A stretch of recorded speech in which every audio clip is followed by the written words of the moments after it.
Olá, esse é mais um episódio do quadro Direto ao Ponto, onde eu analiso e recomendo otimizações nas matrizes de bordados desenvolvidas pelos nossos alunos lá da eBordados Academy. Eu sou o Gixson de Oliveira, certificado em qualidade de programação de bordados pela Wilcom e também pela Barudan. Ei Vera, seja bem-vinda. Chegou a hora então de eu analisar a sua matriz de bordado. Vamos lá. Eu estou com ela aqui na amostra. E eu observei, Vera, o seguinte, primeiro ponto de observação aqui que eu vou te recomendar fazer uma alteração, haja vista que os pontos eles estão meio falhados.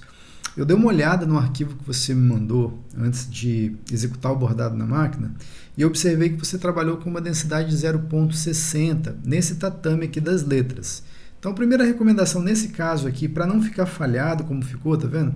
Você pode trabalhar com 0,40, tá? 0,40 no tatame ali vai ser uma densidade boa para poder cobrir, dar uma cobertura suficiente aqui para não mostrar o fundo do tecido. Então, o motivo pelo qual mostrou o fundo do tecido foi simplesmente a densidade do ponto, que foi insuficiente para poder fechar totalmente a trama aqui do tatame, dessas letras em azul escuro que você pode observar. É claro que as demais letras, igual por exemplo a letra O, você também trabalhou com uma densidade em torno de 0,60 milímetros, né? Não dá para ver o fundo do tecido porque nessa ocasião aqui a cor que a gente utilizou para bordar é uma cor mais clarinha.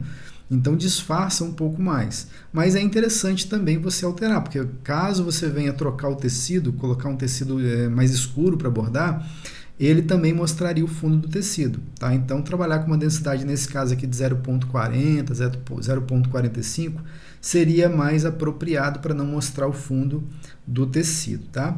No geral, eu gostei bastante do bordado, o bordado ficou bem elegante, ele ficou leve, ao toque na mão, dá para a gente perceber que ele não ficou pesado, até porque realmente está ralo até demais aqui a densidade do ponto, né? Tá bem espaçado, mas ele está ao toque, assim, um bordado bem suave, bem bom. Embaixo aqui a senhora trabalhou com um ponto cheio, esse ponto cheio aqui está adequado, ele está com uma densidade boa, então nesse caso aqui eu não recomendaria nenhuma alteração no caso desse ponto cheio, né? A senhora trabalhou com uma angulação correta aqui na curvatura desse objeto, no ponto cheio, então não recomendaria também nenhuma alteração nele, tá? A nuvenzinha aqui, pelo mesmo princípio que a gente está avaliando aqui o tatame das letrinhas, ela também está com um espaçamento bem elevado. Nesse caso aqui, como a gente bordou na cor cinza em cima de um tecido claro, da mesma forma que o verde clarinho, ele não mostrou o fundo do tecido, porque o tecido é claro, assim como a linha. Mas se porventura precisar bordar num tecido mais escuro e colocar, por exemplo, a nuvem na cor branca, a nuvem não, essa fumacinha, né?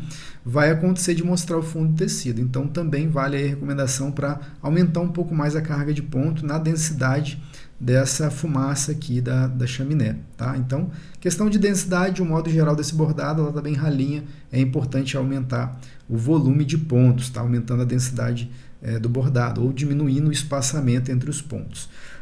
A única observação extra aqui que eu encontrei para recomendar, e na verdade é um ponto mais de observação que a senhora tem que ter, um ponto de cuidado, é que essa letra O, com o tatame e nesse formato de angulação dos pontos, é um pouco complicado. Gixson, mas aí ficou tão bonitinho, não deu nada de errado. Porque aqui a gente está usando um material firme, tá?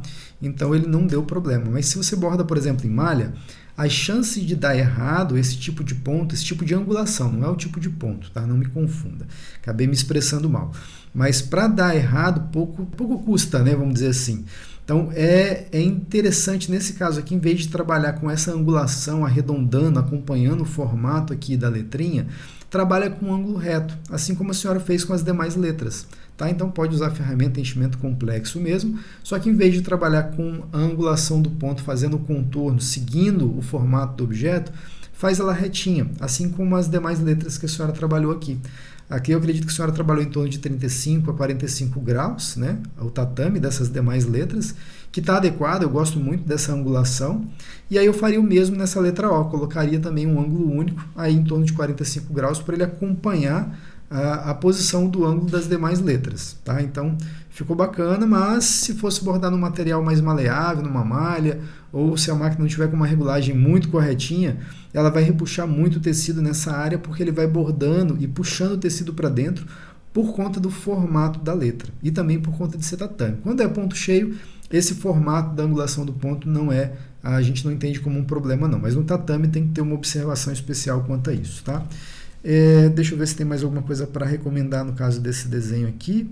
O desenho está bem bom, né? Levando em consideração esses detalhezinhos que eu falei, eu recomendaria apenas essas alterações aí. No mais, o desenho está bem bonitinho, parabéns aí pela dedicação, está evoluindo bastante, gostei do resultado, sucesso! E a gente se vê então no próximo vídeo. Nessa aula eu utilizei o melhor software de programação de bordados do mundo, que é o Wilcon Embroidery Studio. E se você ficou interessado em aprender mais sobre programação de bordados, vai lá no site da eBordados e coloca o seu e-mail na lista de espera, pois em breve eu abrirei uma nova turma do nosso curso de programação de bordados, o Wilcon Experience. E para você assistir mais vídeos como esse, é importante você se inscrever no canal da eBordados e também ativar o sininho para sempre que eu publicar um vídeo novo, você ser notificado. Eu vou ficando por aqui e até o próximo vídeo. Tchau, tchau!